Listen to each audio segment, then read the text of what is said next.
આપણું રાષ્ટ્રીય ફળ તો છે કેરી, આપણું રાષ્ટ્રીય મીઠાઈ તો છે જલેબી. તમને ખબર છે આપણું રાષ્ટ્રીય ભોજન શું છે? હા, આપણું રાષ્ટ્રીય ભોજન છે ખીચડી. ખીચડી, હા, આપણું રાષ્ટ્રીય ભોજન છે ખીચડી. એ રાજાથી લઈ રંક બધાના જ ઘરમાં બને છે ખીચડી. બાળકોથી લઈ વૃદ્ધોને બધાને માફક આવે ખીચડી, તે ખીચડી. આજે આપણે બનાવીશું મસાલા ખીચડી. મેં અહીંયા 5 દાળ લીધેલી છે: મગ દાળ, અડદ દાળ, અડદની સફેદ દાળ, તુવર દાળ અને આખા મસૂર. તેમાં ભાત ઉમેરી સરસ મજાની ખીચડી આપણે બનાવીશું.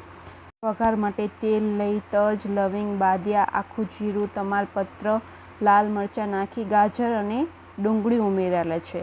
ગાજર અને ડુંગળીને સારી રીતે મિક્સ કરી થોડી વાર પછી એમાં વટાણા અને બટેકા ઉમેરીશું. વટાણા બટેકાને સારી રીતે મિક્સ કરી થોડી વાર માટે ચડવા દઈશું.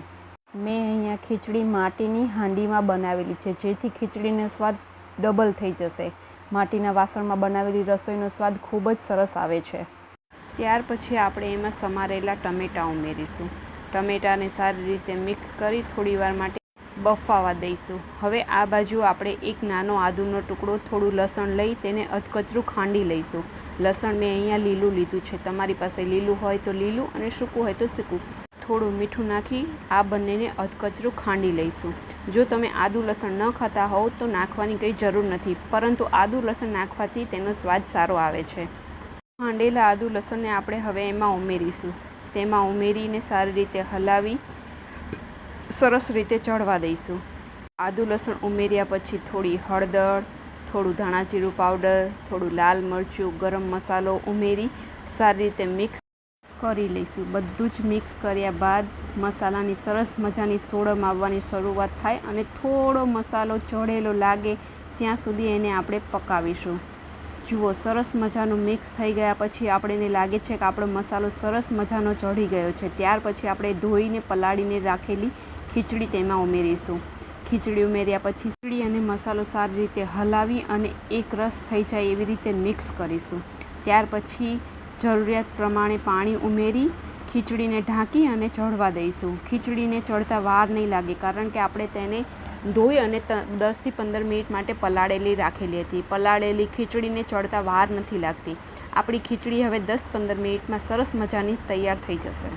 ગરમીની સિઝનમાં શાક, રોટલી, સંભારાથી મુક્તિ મેળવવા માટે આ રીતની ખીચડી બનાવીને તમે પીરસશો તો તમારે શાક, રોટલી, સંભારાની બનાવવાની જરૂર નહીં પડે. ખીચડીથી જ તમારું પેટ ભરાઈ જશે. જુઓ, હવે સરસ મજાની ખીચડી આપણી તૈયાર થઈ ગયા છે. થોડી આ જ રીતે થોડું અમથું પાણી હોય ત્યારે જ ગેસ બંધ કરી ઢાંકીને મૂકી દેવાની છે, જેથી આપણે પીરસતી વખતે ખીચડી આપણી એકદમ કોરી નહીં પણ એકદમ સરસ મજાની લચીલી, લચકા જેવી લાગે, જેથી આપણને ખાવામાં ખૂબ જ સ્વાદિષ્ટ લાગે છે. જો આપણી મસાલા ખીચડી થઈ ગઈ છે તૈયાર. તમે તેને કાચા સલાડ અને પાપડ સાથે ખાઈ શકો છો, જેનાથી તમારે સાંજની રસોઈમાં શાક સંભારાની ઝંઝટ નહીં અને સરસ મજાની મસાલા ખીચડી ખાઈ અને આખો પરિવાર ખુશ થઈ જશે. જુઓ, દેખાઈ રહી છે ને કેવી મસ્ત લાગે છે ને આપણી મસાલા ખીચડી. આ રીતે તમે બધા એકવાર જરૂર ટ્રાય કરજો. તમને જો મારી આ રેસિપી ગમી હોય તો મારી આ રેસિપીને લાઇક અને ચેનલને સબસ્ક્રાઈબ કરવાનું ભૂલશો નહીં. મારી ચેનલનું નામ તો તમને ખબર છે ને, કુકિંગ સ્ટુડિયો 23. તમારો ખૂબ ખૂબ આભાર.